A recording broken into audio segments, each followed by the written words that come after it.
En primer lugar, quiero dar la palabra a Karina Fuerte. Karina ha trabajado por más de 9 años en el Tecnológico de Monterrey, en distintas áreas e iniciativas, y actualmente es la editora en jefe del Observatorio de Innovación Educativa, un newsletter especializado en educación con más de 250.000 suscriptores en todo el mundo. Entre otros, ha participado en proyectos digitales como Community Manager y documentalista. Sus estudios son en comunicaciones y medios, con una maestría en humanidades. Dejo entonces con ustedes a Karina Fuerte. Muchas gracias, Juan José y Francisco, y en general a todo el equipo de Telescopic Chile por invitarme a formar parte de este webinar el día de hoy.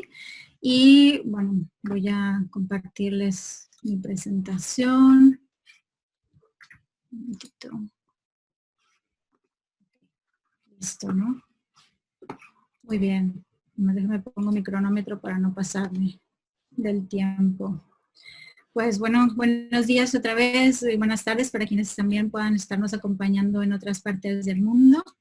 De nuevo, agradecer a todo el equipo de Telescopic por esta invitación a formar parte de este webinar que se titula Virtualización de la enseñanza universitaria post-pandemia, desafíos y tendencias. Y precisamente esta última parte de estas tendencias es lo que voy a estar hablando el día de hoy en mi participación, las tendencias que en el Observatorio de Innovación Educativa del Tecnológico de Monterrey hemos detectado, destacado a lo largo de estos meses desde que inició la pandemia. Y para hacerlo el día de hoy voy a dividir mi presentación en 3 partes, así como lo indica el título, lo bueno, lo malo y lo feo de la enseñanza universitaria post-pandemia, tendencias para tener en la mira. Y este título, bueno, pues es adaptado de la película El bueno, el malo y el feo, que es un spaghetti western protagonizado por Clint Eastwood. Es un clásico del cine que recomiendo ampliamente para quienes no lo hayan visto todavía. Y como pueden ver aquí en la pantalla, el orden está invertido, porque para fines de esta charla yo quisiera invertir el orden original de este título porque no me gustaría terminar mi presentación con un tono negativo o pesimista. Así que bueno, dejaremos lo mejor para el final. Y pues bueno, empecemos entonces por lo feo, ¿no? Lo feo de esta pandemia. En el caso particular de las universidades, la pandemia no solamente ha vaciado los pasillos y las aulas universitarias, sino que también ha puesto en descubierto que la universidad está en crisis o lleva ya en crisis más de una década.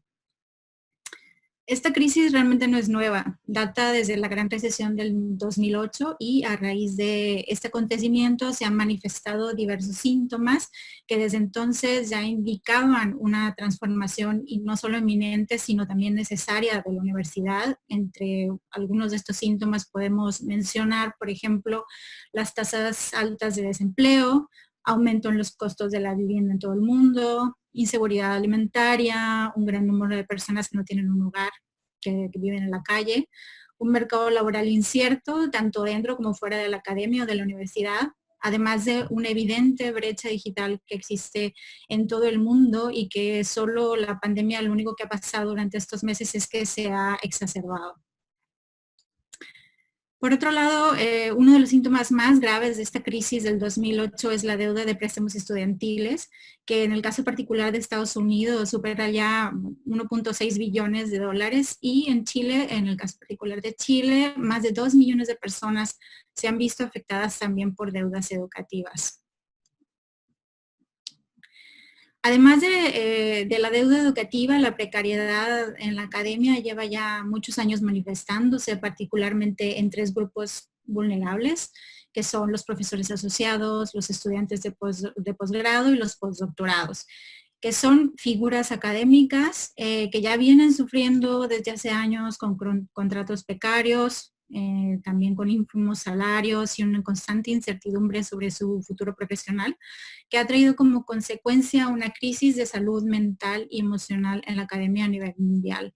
Pero de este tema ya estaremos hablando con más detalle más adelante.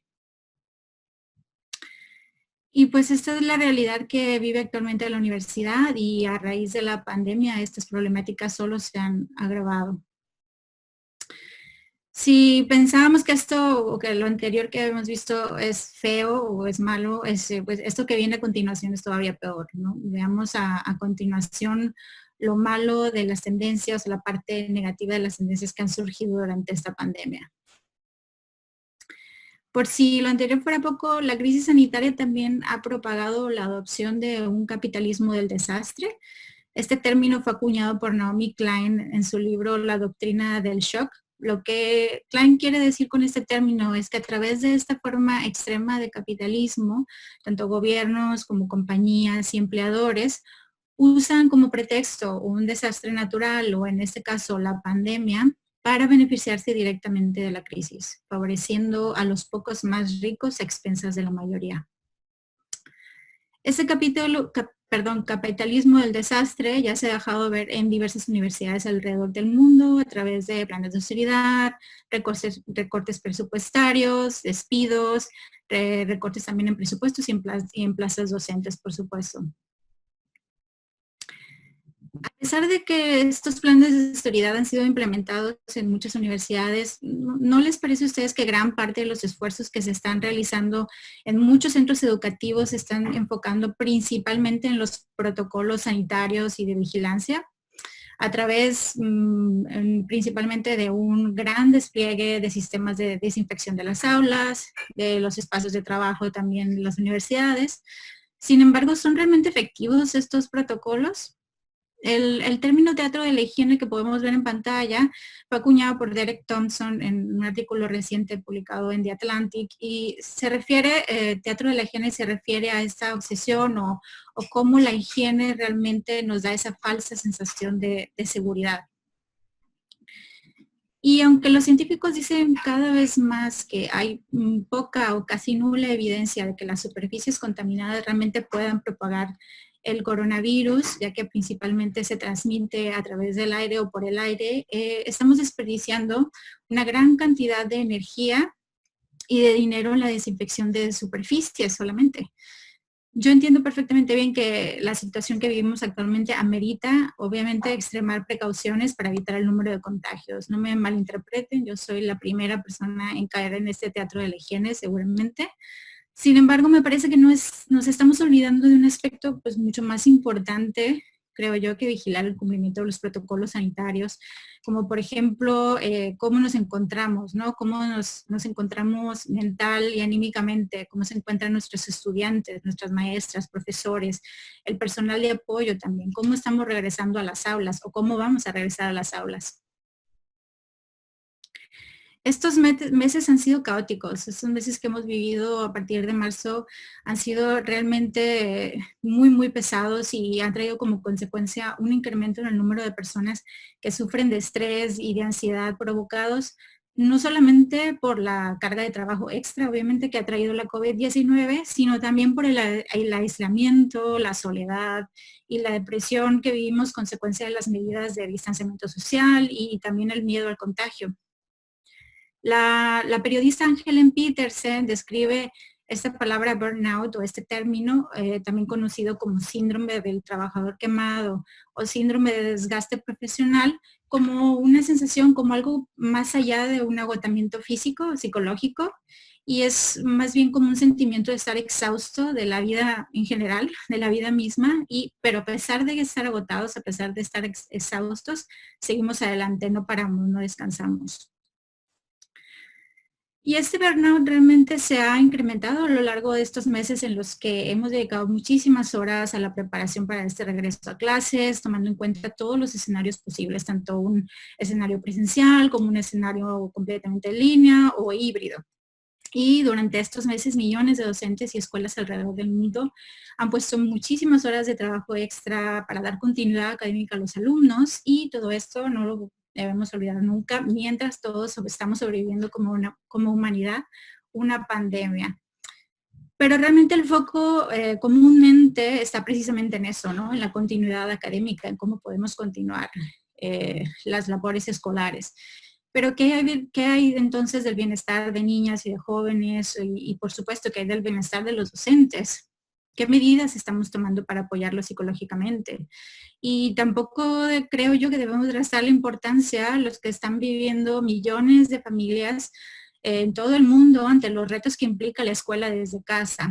En este punto en particular, quienes se han llevado el golpe más duro durante esta pandemia han sido definitivamente las mujeres. En tan solo 3 meses, las mujeres perdimos una década de avance laboral y económico. Cerca de 11 millones de puestos de trabajo ocupados por mujeres desaparecieron tan solo en los meses de febrero a mayo. Y las mujeres que son madres especialmente o que cuidan de alguna persona mayor han sido las más afectadas. Las madres durante la pandemia han reducido sus horas de trabajo de 4 a 5 veces más que de los padres, que sus parejas masculinos, para hacerse cargo del cuidado de la casa, los hijos, la enseñanza en línea o también del cuidado de personas mayores enfermas. Estamos realmente viviendo la primera gran recesión femenina. La COVID-19 definitivamente está expulsando a las mujeres de la fuerza laboral en números récord. Ante la prolongación de la enseñanza en línea, la carencia de opciones viables para el cuidado infantil en muchísimos países, sobre todo en Estados Unidos, en Latinoamérica, y las diferencias salariales que hay entre hombres y mujeres, millones de familias en todo el mundo actualmente se están enfrentando a un complicado dilema. ¿Cómo podemos equilibrar la salud, las finanzas, la escolarización, el trabajo, la carrera profesional, el cuidado de personas menores y también de personas mayores? Ay, perdón, se me fue. Todo esto, ¿cómo podemos realmente hacer todo esto aparte mientras estamos atravesando una pandemia? Cuando un hogar normalmente se enfrenta a la necesidad de tener un cuidador de tiempo completo, generalmente es la persona de esta familia, de este núcleo familiar, que es la persona que gana menos, que es generalmente la mujer, la que tiene que dejar su trabajo para hacerse cargo de los hijos, para hacerse cargo de las labores que hacen falta en el hogar, para hacerse cargo de las personas mayores que lo necesitan. Y es por eso entonces que estamos viviendo realmente un éxodo laboral femenino sin precedentes. Ahora sí, pasamos a la siguiente, que pues bueno, en ese sentido también la pandemia ha acentuado los problemas que enfrenta realmente la academia y que está enfrentando desde hace muchísimos años, que son problemáticas que no son recientes ni consecuencia, por supuesto, de la crisis sanitaria que estamos viviendo desde hace unos meses, sino que la COVID-19 simplemente ha evidenciado y empeorado la serie de problemáticas que la academia ya viene arrastrando desde hace muchos años, desde hace más de una década. ¿Cuáles son estas adversidades? Pues entre las adversidades que está enfrentando tanto la comunidad científica como académica durante la pandemia se encuentran una cultura tóxica laboral que se basa, por ejemplo, en el publish or perish, que es el publicar o morir, la precariedad e inestabilidad laboral que viven muchos académicos y científicos en todo el mundo, la brecha de género, racismo en la academia, bullying, la crisis de salud mental, obviamente que les mencionaba anteriormente, que permea en toda la comunidad académica. Y también no nos olvidemos de la otra epidemia a la que nos estamos enfrentando hoy, que es la infodemia o la sobreabundancia de información. Y hablando precisamente de este tema de la abundancia de información que estamos y de publicaciones científicas que estamos viendo o experimentando actualmente, particularmente con información relacionada con el coronavirus y el COVID-19, estos meses de confinamiento no han sido realmente los más productivos para muchos académicos, especialmente para las mujeres. De acuerdo a diversos estudios que se han publicado a lo largo de estos meses, las académicas y científicas han sido las más afectadas durante esta pandemia, especialmente aquellas personas que tienen hijos. Años y años de investigación han demostrado que las mujeres luchan constantemente por equilibrar el trabajo y la familia, lo que a menudo las lleva a abandonar la academia o cualquiera que sea su profesión.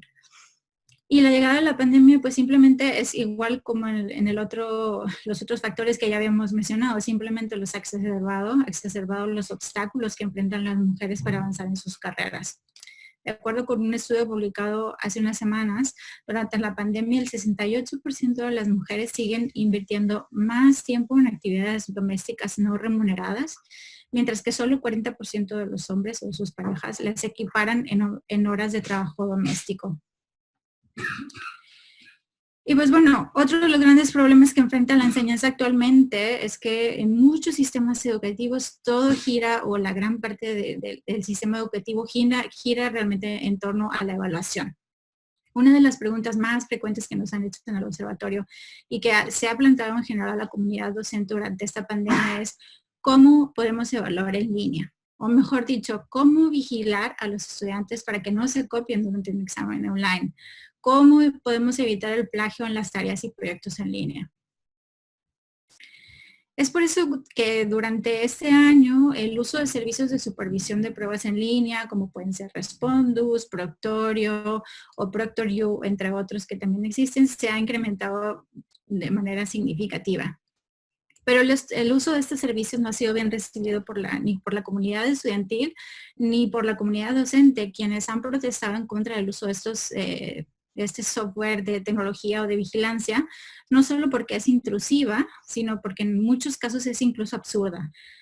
Vulnera la protección de los estudiantes. Por ejemplo, sistemas como ProctorU, que mencioné anteriormente, requieren acceso a la webcam de los estudiantes, a sus micrófonos, a su sesión de navegador, monitorean sus rasgos faciales con controles biométricos, registran y contabilizan sus movimientos, incluso hasta cuántas veces parpadean los estudiantes. Y muchos de ellos se preguntan, todos estos datos que están acumulando de nosotros, ¿a dónde van? ¿Quién los tiene? ¿Qué van a hacer con ellos? ¿No? No cabe duda que es importante tomar medidas para evitar la deshonestidad académica y validar el aprendizaje. Yo estoy súper consciente de que la evaluación es un tema sensible y sumamente complejo, pero hay una diferencia muy grande entre datos de evaluación y entre datos de vigilancia. De acuerdo con Zoe Fisher, los datos de evaluación son los resultados de los exámenes y el contenido que los estudiantes vacían en las pruebas. Esta es la información que nos permite saber o que permite saber a los profesores si realmente el estudiante o los estudiantes aprendieron el contenido. Mientras que escanear la habitación donde se encuentra una alumna, pedirle que utilice un espejo incluso de mano para asegurarse que no está copiando, o monitorar cuántas veces dio clic al ratón durante el examen, esos no son datos de evaluación realmente propiamente, esos son datos de vigilancia. Y pues bueno, después de ver esta serie de tendencias tan poco alentadoras, que realmente pues son algunas de las que hemos nosotros detectado en el observatorio en estos meses, quisiera ya pasar al lado bueno, digamos, de esta pandemia, es decir, las tendencias positivas o algunos factores positivos que podemos destacar durante este año y que yo creo que vale la pena que los consideremos. Pero antes quisiera compartirles una frase de una de mis escritoras favoritas, que es Ursula K. Le Guin, quien creía que no tiene que ser así, cualquiera que sea el problema o el asunto, no tiene que ser así, y que el cambio realmente está en nuestras manos, está en la sociedad. Aunque muchas personas esperan que la vacuna contra la COVID-19, que ya está en proceso de lanzarse, nos dé la oportunidad de volver a la normalidad o de volver a la escuela tal y como la conocíamos. Realmente somos muchas personas las que no queremos volver a lo mismo de siempre, las que no queremos volver a la escuela tal y como la conocíamos, sino que más bien buscamos aprovechar esta oportunidad para tal vez ahora sí transformar la educación, ver esos cambios que habíamos estado esperando, que habíamos estado gestionando. Muchos de nosotros ya estamos llegando al límite de nuestra energía, al límite de nuestra paciencia, al límite de nuestra tolerancia. Ya hemos tenido suficiente con tantos años de crisis, de incertidumbre, de precariedad y de violencia. Creo que muchos de nosotros estamos listos para el cambio y todo lo que esto implica. Desde hace ya algunos años que venimos vaticinando el fin de la escuela tal y como la conocemos y parece que este fin nunca llega. Pareciera que esta escuela tiene inmunidad a este y a otros virus. Sin embargo, la pandemia nos ha dado la oportunidad de nuevo de reiniciar las discusiones y el diálogo en torno a la transformación educativa. Y yo veo que se ha encendido de nuevo esa chispa de transformación revolucionaria en la comunidad educativa que está ya cansada e impaciente por ver una verdadera transformación en la educación. Yo creo que soplan realmente vientos de cambio. Porque la universidad no volverá a ser la misma y ese es precisamente el objetivo, yo creo. Se vienen grandes cambios, sobre todo en la dinámica de la vida universitaria. Imaginemos que estamos al inicio de uno de los dos extremos de este puente que nos llevará hacia la transformación educativa, hacia una nueva universidad, hacia una nueva escuela. Tenemos, como podemos ver, todavía un largo camino por recorrer, ya que las transformaciones no se dan o no se pueden dar de la noche a la mañana. Les aseguro que estos cambios no los vamos a ver inmediatamente, van a tomar tiempo, pero yo creo que valdrá la pena la espera. Y pues bien, hasta el momento hemos visto cómo hemos repasado cómo el coronavirus no solamente nos ha obligado a repensar cómo debe ser la enseñanza universitaria, sino que también ha revelado que la universidad lleva ya muchos años arrastrando una serie de problemáticas que todo el mundo ya conocíamos, pero que ahora han llegado a ser insostenibles. Así que, tomando todo eso en cuenta, ¿cómo podemos prepararnos realmente para lo que viene? ¿Cómo podemos seguir el consejo de Ursula K. Le Guin y moldear colectivamente el futuro que queremos ver en la universidad, en la escuela en general? Una parte fundamental, por supuesto, de las universidades y las escuelas en general son sus profesores. Sin embargo, como vimos anteriormente, la pandemia ha puesto en evidencia que muchas universidades habían descuidado por muchos años al profesorado. Pero una tendencia positiva que surgió durante la pandemia, que observamos también en el observatorio, es que muchas familias y la sociedad en general se ha dado cuenta durante los meses de cuarentena de lo compleja y retadora que es la labor docente. Para que este cambio sea posible, obviamente será clave el reconocimiento a nuestras profesoras y profesores, por supuesto, no solo con oportunidades de formación y mejores salarios, obviamente, sino también a través de apoyos para sus planes de carrera, flexibilidad laboral, que también es muy importante, programas de inclusión, acortando la brecha salarial, de la cual también ya habíamos platicado, entre otros factores. Pero yo sé que pues esto no es nada nuevo, son temas y problemáticas que ya hemos venido diciendo y repitiendo hasta el cansancio desde hace muchos años, pero definitivamente el apoyo de los profesores y el reconocimiento a la labor docente debe ser prioridad, hoy más que nunca. También será importante reconocer que cada universidad es un mundo, es decir, estoy consciente de que una escuela no es igual a otra, que todas tienen sus problemáticas y necesidades muy particulares, que no existe una fórmula universal que podamos implementar por igual en todas las universidades. Pero lo que sí puedo asegurarles es que no podemos hacer este salto en solitario. Hoy más que nunca la colaboración entre universidades, entre docentes, entre departamentos será esencial. Este gran salto tenemos que hacerlo en comunidad. Formar redes de apoyo, grupos interdisciplinarios de colaboración, de investigación, compartirnos ideas, recursos, mejores prácticas, hablar entre nosotros, dialogar. Nos espera definitivamente un largo camino por recorrer y pues, a modo de resumen, a continuación mencionaré solamente algunos de los factores clave que creemos en el observatorio que nos ayudarán a que el camino no sea tan duro, ese camino hacia la transformación. Y bueno, de nuevo, definitivamente reconocer la labor de profesoras y profesores, directoras, directores que han trabajado a marchas forzadas durante estos meses para hacer posible la continuidad académica para millones de alumnos en todo el mundo. Y como ya mencionaba en slides anteriores, en la pandemia muchas madres y padres se han dado cuenta de la difícil labor que es la docencia, principalmente porque a ellos les ha tocado hacer de padres y docentes al mismo tiempo. Sin embargo, aunque todavía sí ha mejorado el reconocimiento a la labor docente durante este año, todavía hay mucho desconocimiento del tiempo que implica trabajar en una escuela o en una universidad en lo particular. Muchas personas piensan que la docencia se limita simplemente a las horas frente al aula, pero no se dan cuenta de toda la labor que hay tras bambalinas, que hay detrás de la planeación de un solo curso. Además, en un entorno en línea, el trabajo es todavía mayor. Hay muchos mitos alrededor de la enseñanza en línea. Existe un gran desconocimiento sobre el trabajo y el tiempo que implica montar un curso online. Por ejemplo, en Estados Unidos, muchas universidades sufrieron demandas por parte de familias que exigían la devolución de la matrícula completa porque sus hijos llevaban clases en línea en lugar de llevar clase presencial en un campus como ellos habían pagado. Pensar que una clase virtual tiene menos valor que una presencial es simplemente anticuado y no fundamentado. Pero entiendo perfectamente bien por qué estas familias están exigiendo este dinero, esta devolución de la matrícula. Los entiendo porque lo que ellos vieron durante estos meses y lo que sus hijos vivieron, sobre todo durante los primeros meses de la pandemia, no es realmente una enseñanza online.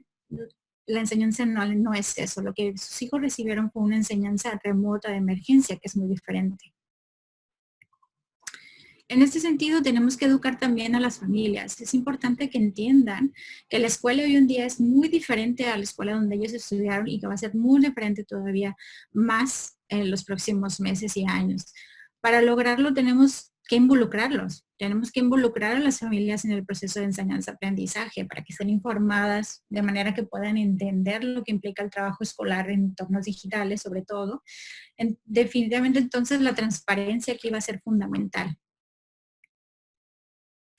Pero el reconocimiento y valoración de la docencia obviamente no van a ser suficientes. La enseñanza en línea requiere mucho más trabajo y en un modelo híbrido la carga de trabajo es todavía mayor. Así que, por favor, realmente necesitamos dar mucho apoyo al profesorado para que esta carga no sea tan pesada. ¿Cómo podemos hacer esto? Pues la respuesta es simple, es contratando más profesores. Así. La enseñanza híbrida requiere muchísimo trabajo y colaboración, en la cual la codocencia va a ser clave. Yo sé que esto se puede hacer provisionalmente a través de figuras de apoyo como maestros auxiliares, incluso los propios estudiantes pueden apoyar. Pero definitivamente la clave será contratar más maestros, es abrir más plazas docentes permanentes. Que no pase como en Madrid, que hace unos días el gobierno regional anunció que despedirá este mes a los más de 1,700 docentes de refuerzo que fueron contratados durante los meses de cuarentena, argumentando falta de recursos. Esto no puede seguir así. Esto no es un buen ejemplo de cómo hacer codocencia. Y pues bueno, todos estos factores que vemos en pantalla, creemos que van a ser clave para dar la continuidad académica en estos tiempos tan complicados que estamos viviendo y los que están por venir, porque vamos a emprender un camino muy largo hacia la transformación que acabamos apenas de iniciar. Hemos dado ya el primer paso, el más importante creo yo, pero antes de continuar el recorrido es necesario que hagamos una pausa. Sea cual sea el camino de estos que tomemos, no dejemos pasar esta oportunidad, este fin de año, estas fiestas, para hacer una pausa, reflexionar, reconectar. Realmente necesitamos parar. Hemos trabajado sin parar estos últimos meses, incluso hemos trabajado este año más que nunca. Aprovechemos este tiempo, estas fiestas, para reflexionar lo que hemos vivido hasta el momento, lo que hemos vivido este 2020 y para atrevernos a reimaginar cómo queremos que sea la universidad. Porque esto que vemos en pantalla no es la universidad, esto no es una escuela, como se lee en la imagen. Es un meme que circuló hace unos meses por las redes sociales imitando el famoso cuadro del pintor René Magritte. Porque la escuela se trata principalmente de las personas, no de la continuidad académica necesariamente. La escuela tampoco es esto. Es otra imagen que circuló también en redes sociales hace unos meses al principio de la pandemia. Esto realmente parece una cárcel. Quien crea que la solución para regresar a las aulas es esta, está totalmente equivocado. Ni el plexiglas, ni el teatro de la higiene, ni las desinfecciones constantes nos van a salvar. Realmente que la solución no es esta para combatir el virus, y mucho menos en las escuelas. Para que la enseñanza híbrida o la nueva presencialidad, como la queramos llamar, sea exitosa, no debemos olvidarnos, por supuesto, de la socialización. La socialización es esencial para el proceso de enseñanza-aprendizaje y en general para el bienestar de las personas, porque aprendemos con y a través de los demás. Porque en los entornos virtuales es posible también hacer un diálogo, es posible también regresar a impartir clases. No nada más vamos a impartir clases durante horas y horas, que muchas veces ni siquiera podemos ver a los alumnos o ellos a nosotros, sino que hace falta también pues dedicar algunas horas del día o algunas horas de la semana a reconectar con los estudiantes, colegas y compañeros también a través de sesiones síncronas, a través de sesiones informales, donde podamos platicar, preguntar cómo vamos, cómo estamos, qué sentimos y también dialogar sobre lo que está pasando en el mundo. Esta imagen que vemos actualmente en la pantalla, pues bien podría ser una versión actual de la Academia de Atenas, de la Academia de Platón, que es esta, que son los inicios realmente de lo que hoy conocemos como una universidad. Volvamos a apreciar el valor de la discusión, volvamos a apreciar el diálogo. Yo creo que sí, es un momento sumamente importante para retomar las humanidades. Hoy más que nunca, además de científicas e investigadores, necesitamos filósofos, historiadoras, escritoras, especialistas en ética que guían a la sociedad, que nos guíen en esta nueva normalidad. Y pues definitivamente ya para cerrar la transformación, sé que no será fácil, pero podemos empezar simplemente para hacer un cierre, pues obviamente de nuevo dando un reconocimiento, a la labor docente, no solo con palabras bonitas, sino con hechos, a través de un necesario incremento en el presupuesto de la educación pública y que este se vea reflejado obviamente directamente en más plazas para profesores. Además, durante la pandemia se ha hecho evidente la importancia de invertir en ciencia y muy importante en las personas que hacen ciencia, porque la academia lleva ya muchos años en la precariedad. También durante la cuarentena nos hemos dado cuenta de la importancia de la alfabetización digital en las personas de todas las edades y niveles socioeconómicos. Y esto solo podemos hacer posible si tenemos un acceso a Internet como derecho universal. Y pues esta es nuestra gran oportunidad para hacer un verdadero reset, para hacer una pausa, un reinicio o un borrón y cuenta nueva, como le queramos llamar. Yo sé que muchas personas, muchos de ustedes están pensando, me van a decir, Karina, todo esto suena muy bonito, pero la universidad no va a cambiar, o en mi escuela esto no va a ser posible, o en mi universidad esto no va a suceder, y los entiendo de verdad comprendo y comparto su frustración y su enojo, porque sé perfectamente bien que estos cambios no están en nuestras manos, están en las manos de quienes toman decisiones. Y sé que muchas de las personas que estamos aquí, o la mayoría de las que estamos aquí, probablemente no estamos en este grupo. Pero mi mensaje final, ya para terminar, es el siguiente, y recordando las palabras de Ursula K. Le Guin: no tiene que ser así, y podemos hacer un cambio en comunidad. Muchas gracias.